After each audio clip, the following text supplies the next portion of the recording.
Carlson, welcome to the Bookshelf Conversations. Thank you for having me. So, this new book marries two of my favorite topics, baseball and movies. And baseball movies automatically propel to the top of the list, and A League of Their Own is one of my all-time favorites. So, the first question I have is, what brought you to this topic? I imagine when the movie came out in the early 90s, you were a young girl, and I wonder if when did you discover this movie? I'm an elder millennial, as we say. So I remember life before the internet, and when everybody saw one movie in the theater, everyone saw the same movie in the theater. So my friends and I went to go see A League of Their Own. I was in sixth or seventh grade. I was 11 years old. I was not athletic. My father is an extremely good baseball player. His nickname is Babe, Mhm. after Babe Ruth. Um, he did not pass that on to me. I'm more artistically inclined, but I had a lot of friends in school who were very sporty. And so we went to go see the movie, and I immediately connected to it. The female friendship and camaraderie, the victory song, that they sing in the locker room that I then sang with my friends at recess. And just the fact that these girl ball players were funny and loud and annoying and shown to be really, really, really good at baseball. Like all of the things that my friends were in real life. That little girls weren't often seen on the big screen being. So it was just refreshing, but it was also a really funny movie. Yes, it's a history lesson. Oh my gosh, nobody knew this league existed until this movie, but it had great comic performances, especially by Tom Hanks. I mean, Tom Hanks as Jimmy Dugan stole so many scenes, and he reminded me of, like, because my brother was in Little League. My brother's an excellent athlete. And so I grew up going to a lot of those games. And Jimmy Dugan, when he's yelling, "There's no grind in baseball," he reminded me of like a Little League coach, like an 80s dad who was just so invested, a little too invested in the game, perhaps. So he just took that comic bit and ran with it. And of course, No Crying in Baseball, that was a no brainer to title this book. It had so much of what I look for. Of course, I love the stories behind the scenes of the making of this movie. For me, just had a lot going for it. You had an irreverent director in Penny Marshall, a cast of big, boisterous personalities, Hanks, and also Madonna. And this movie is beloved, and for good reason. It's the rare film, and still is the rare film, to show girls playing, all female team sport, and not just any sport, the sport of baseball, a sport that men have generally played. So the movie was a revelation for its time, and it just continues to stand out. Because it's a really good movie, and it's also on TV all the time. Somewhere right now it is playing on cable television. Somewhere right now you have groups of girls deciding what to be for Halloween, and they're going to be Rock for Peaches. It lives One of the on. things, excuse me, pardon. Uh, I know it's one of my poppy seed movies, as they call them. I'll watch it whenever it's on. Uh, you consider a lot of things in the movie. There's an awful lot about Penny Marshall, the director, in here. Her background, her upbringing, her. I'm not going to get into the psychology of her personality, but there's so many elements of this book. There's her personally. There's the battle between any director and the studios, and the on the one hand, and the actors on the other hand, trying to get their vision across. There's also the the actors involved and their insecurities about, can they do this role? What are they going to look like? That was one of the things I found toward the end of the book, where the character who played Marla attended the premiere pregnant, and she was like amazed at what she saw. Some are going to be very happy with the final product. Some are not. Some are going to be disappointed that they didn't get more screen time. There's certainly a lot of personality conflicts in here. Like you mentioned Madonna, and how a huge star like that managed to mix in with everybody else or not mix in anybody else, depending on the other actors and technical staff's points of view. What was the biggest surprise you had when researching this book? Oh my gosh. I mean, there were many surprises. And so this, there were many surprises that I can't report, that I was not able to confirm, that are more salacious. But there are some surprises that are just charming, that I felt comfortable including in the book, but my jaw literally dropped to the floor when I heard them. And that for me, and this might sound trite or cute, but it just warmed my heart and made me giggle. Um, Tom Hanks had an anonymous gossip column on set called Peach Fuzz, fuzz with a PH. It would arrive every Friday on Xeroxed copies, on Xerox paper. And it would just have like, cute, funny, observations, who was canoodling with whom, because there was a lot going, of that going on set. But it was fairly benign gossip. And toward the end of filming, it was discovered that it was Tom Hanks behind it. He had this playful sensibility and this lightness that just kept a lot of spirits alive during the filming of that movie, because the filming was for a lot of people torture. They were shooting in Indiana, in the Midwest, in 100-degree temperatures, sweat pouring down their backs, makeup smeared. And there was a lot of hurry up and wait, because this was a baseball movie, yes, but it was more, people described it to me as like a war movie. It was as big and sprawling as any war movie made. And the Rockford Peaches were just props that talked, one of them told me. They often would sit in their trailers for long 10-hour days and not be used. They were often shooting baseball vignettes, and action shots, and they weren't sure how it would all be pieced together. But there was a thread in Penny's head that only she could see, and she was an amazing editor.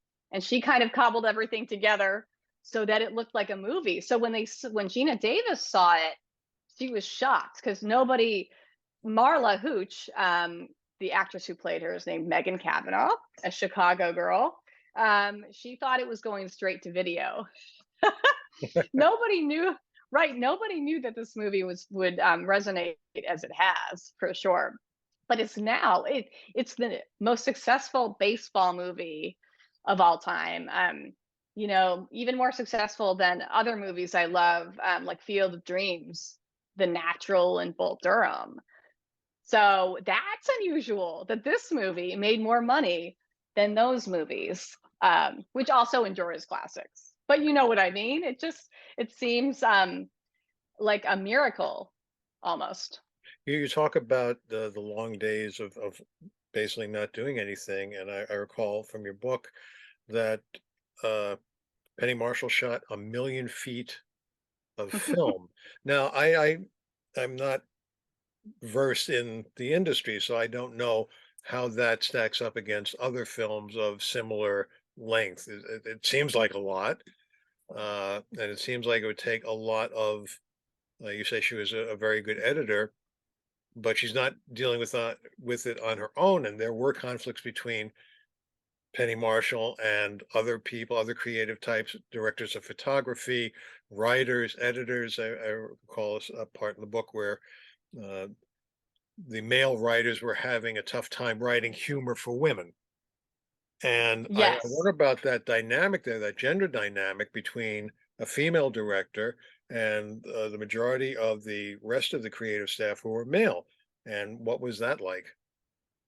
Oh, well, so the writers, Babaloo Mandel, that's his name, and Lowell Gans, they were iconic comedy screenwriting duo. They wrote Splash, and then Parenthood, and they are just they wrote together like Larry David and Jerry Seinfeld do. Like when they wrote Seinfeld, they just sit across from each other and make jokes and make each other laugh. And that's how they wrote the No Crime in Baseball scene.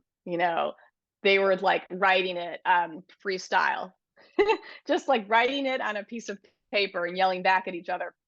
So they it's funny. So Gina Davis played the very stoic, um, like she was like athletic superhero. Dottie Hinson, the best player on the Rockford Peaches, but she's like an athlete.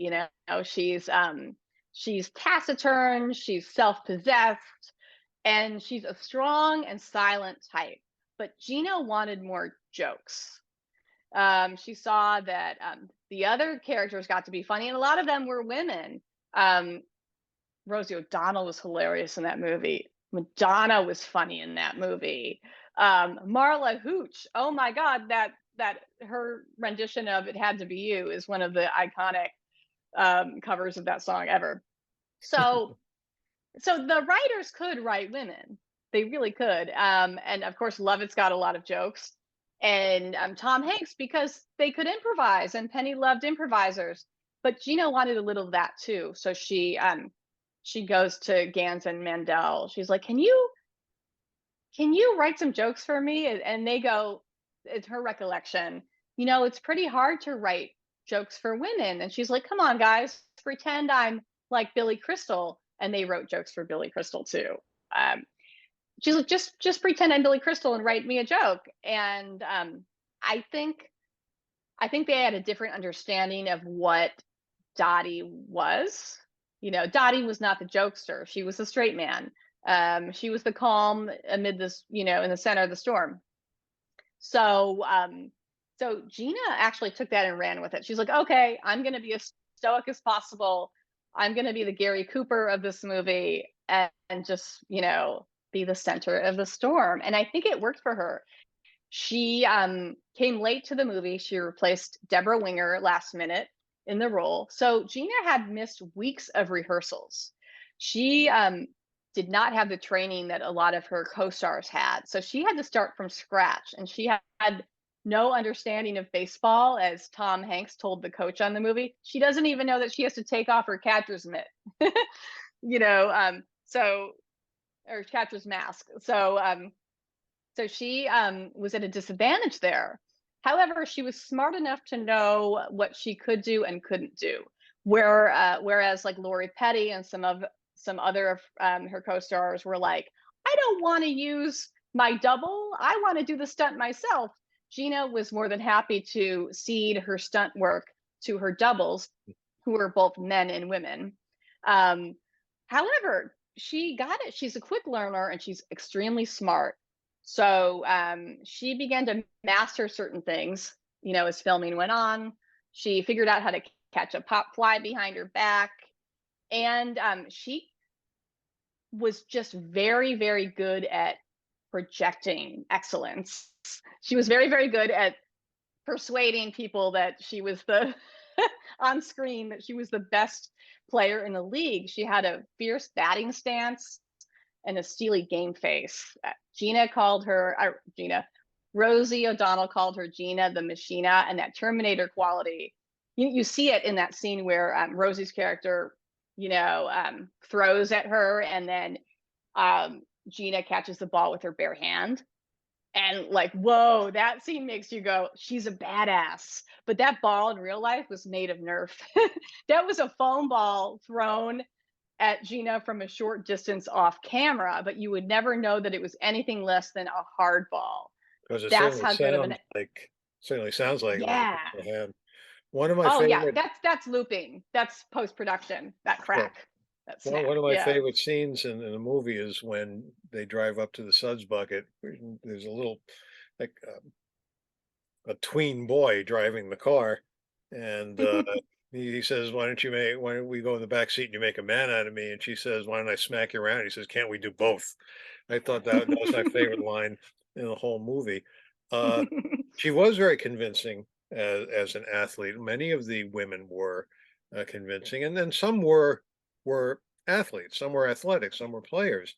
Uh, some of the things not so much, but I don't want to get into that so much.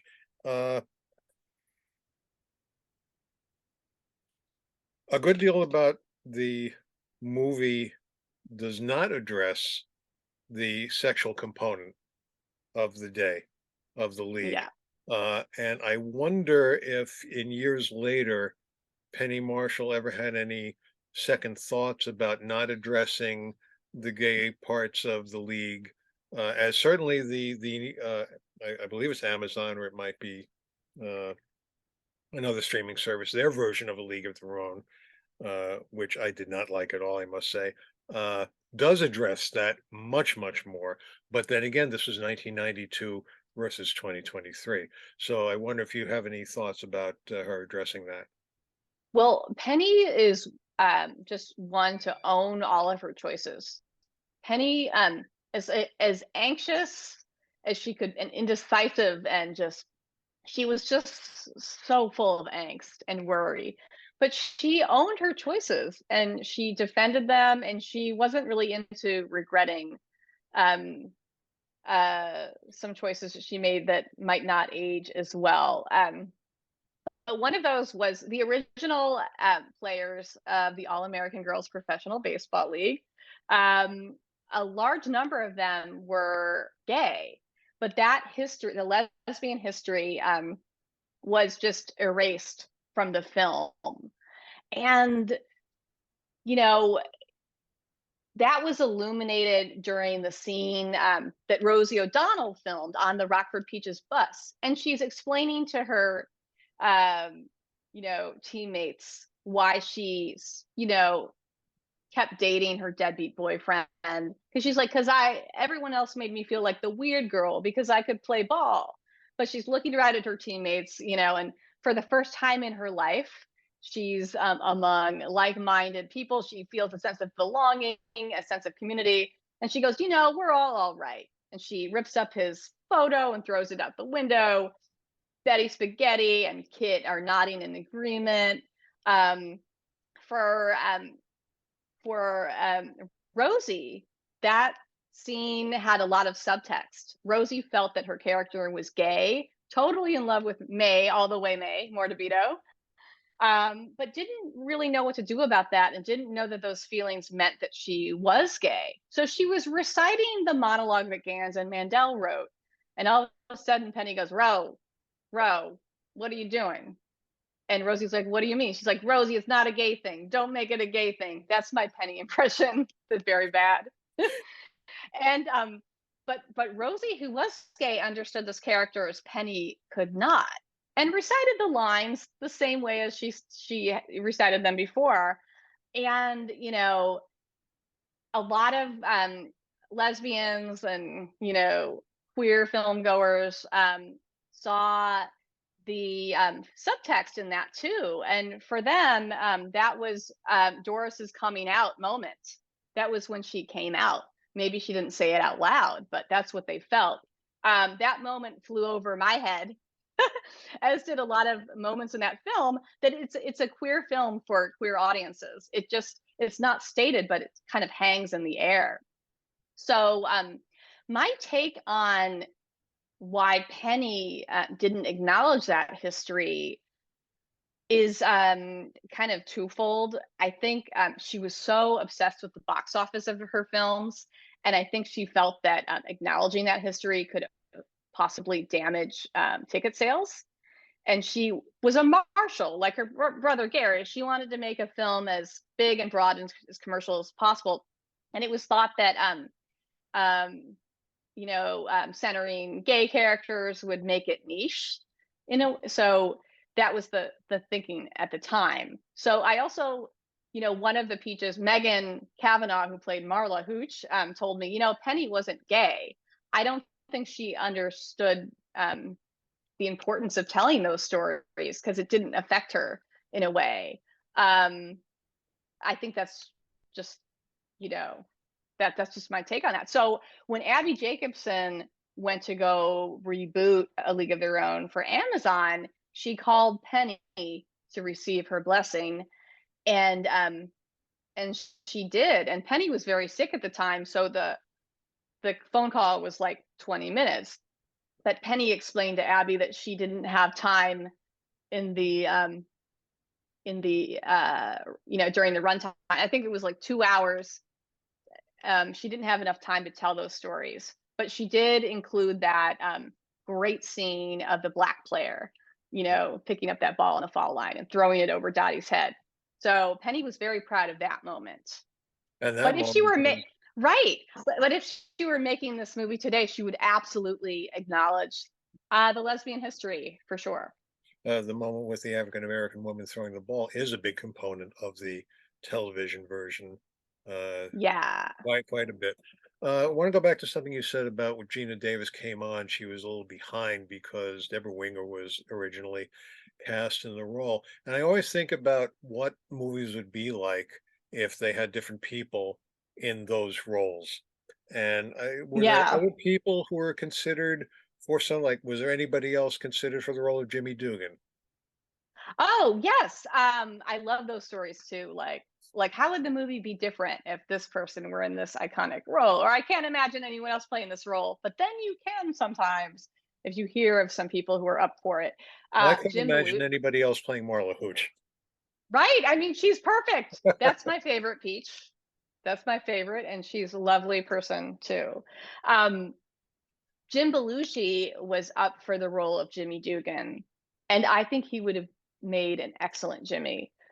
He has that look of an athlete, aging, kind of past his prime, but he has that boyish handsomeness and that charm and that Midwesternness that I think would fit that character.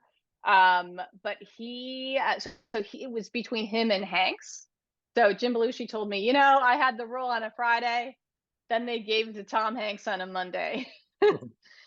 So, and a crew member told me that Belushi wanted to work out, you know, while making, on set. So he had his gym bag sent to the set in Chicago from LA. So his bag was sitting there, his gym bag was sitting there, and they were all waiting for Jim Belushi to show up. But no, it was Tom Hanks. Tom Hanks took the role and ran with it. Um, And I can't imagine yeah, anybody else doing that role. And he was pretty convincing too. There's a scene where he's hitting against a pitching machine, and the special effects seemed decent for the time. One of the things I didn't like about the TV version was the special effects were actually terrible. Uh, yeah, I've heard the that. They were using I've CGI for some of the things, and you could tell by the way the players were swinging the bat that they weren't actually doing anything. Uh, to switch back, the actual women from the All American Girls League, uh, how did they feel about the movie? And considering that a good portion of them were gay, were they disappointed that that wasn't included in the movie, or did they understand because of the times that it couldn't be? Oh, I mean, um, I can't speak to their disappointment, but I think they accepted it. I'm thinking that they accepted it because a lot of these women were not they had partners, but they weren't out. So they had roommates, they had best friends that they lived with, but they didn't put a label on anything publicly. So I think they understood.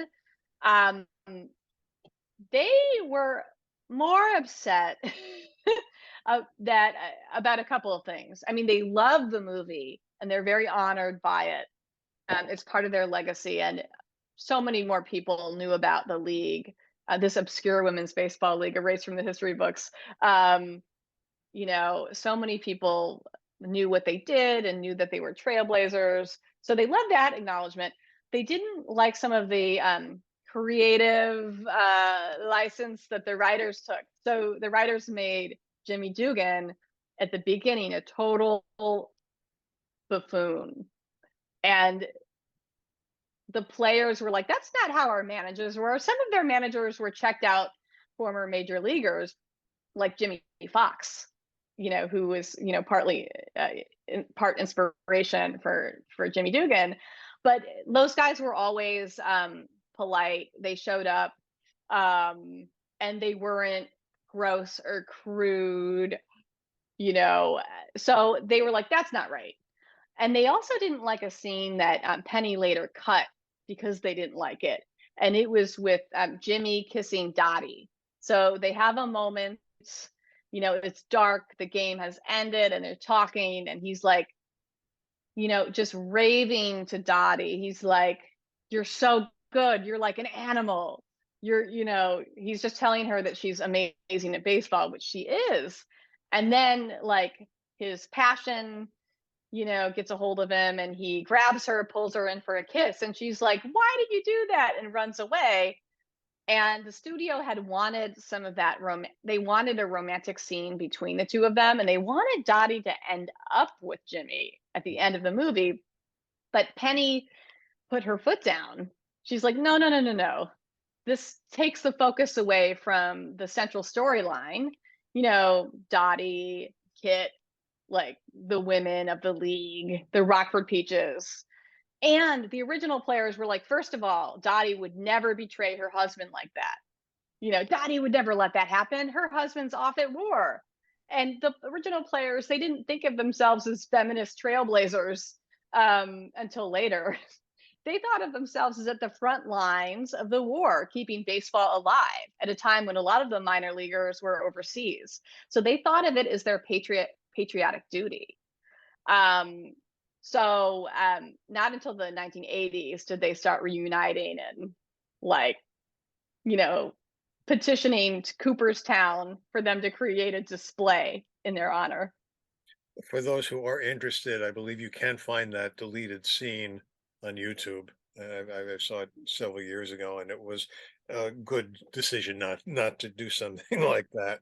Right. What And Tom Hanks felt it was a good decision too. He liked the suggestion of affection and kind of romantic tension. He thought that worked better than the execution of talk a it. little bit about the reviews, because from where I sit, some of the reviews you included from the male reviewers seemed a bit more harsh than the female reviewers. And I always wonder when I read a review, if how much the person knows, how much they need to know about the topic, especially something based on reality, uh, for them to I mean, does having too much baseball knowledge help or hurt? But talk about that perception a little bit. Right. I think some there's some movies I love that got, the reviews were begrudging at the time. My all-time favorite film, this might not be for your audience, but maybe it might be. You've Got Mail. Is my favorite, actually my favorite Tom Hanks movie. And then A League of Their Own would be second. That movie got begrudging reviews, middling reviews, but it has stood the test of time and now it's beloved. Same with A League of Their Own. I think, look, they're playing movie baseball. A lot of these actresses, like Madonna, were chosen because they could get butts in seats in the theater. But they were trainable, at least. Penny required that they have a modicum of athletic ability. They could grow perhaps as athletes during the filming, and project athletic ability. But yeah, a lot of the critics just gave these negative reviews. Um, Negative reviews that I think were harsher than the reviews that were given to the Kevin Costner baseball movies. And I think a lot of that had to do, and this is a feminist term. Apologies for using it, but it must be said. A lot of internalized misogyny. Women are just held to a higher standard, and if you're going to be an actress who plays baseball, you're going to be held to a higher standard because most actresses don't play baseball. But I think the movie, um, also comedies are not as well reviewed as dramas. They're just comedies are never given their due. And they become more iconic over time, definitely more iconic than Penny's drama Awakenings, which was nominated for an Oscar. Um, but yeah, this movie is beloved 30 years later by men and women, boys and girls. It transcends generations. It's passed down like an heirloom. Um, Little girls are still dressing as Rockford Peaches. So who has the last laugh? It's Penny Marshall. It's Penny Marshall has the last laugh. And we've been talking with Erin Carlson, author of No Crying in Baseball, The Inside Story of a League of Their Own, Big Stars, Dugout Drama, and a Home Run for Hollywood. Erin, thank you very much for talking with us today, Thank and good you. luck as you promote the book. Thank you so much. And thanks for your time and inviting me on.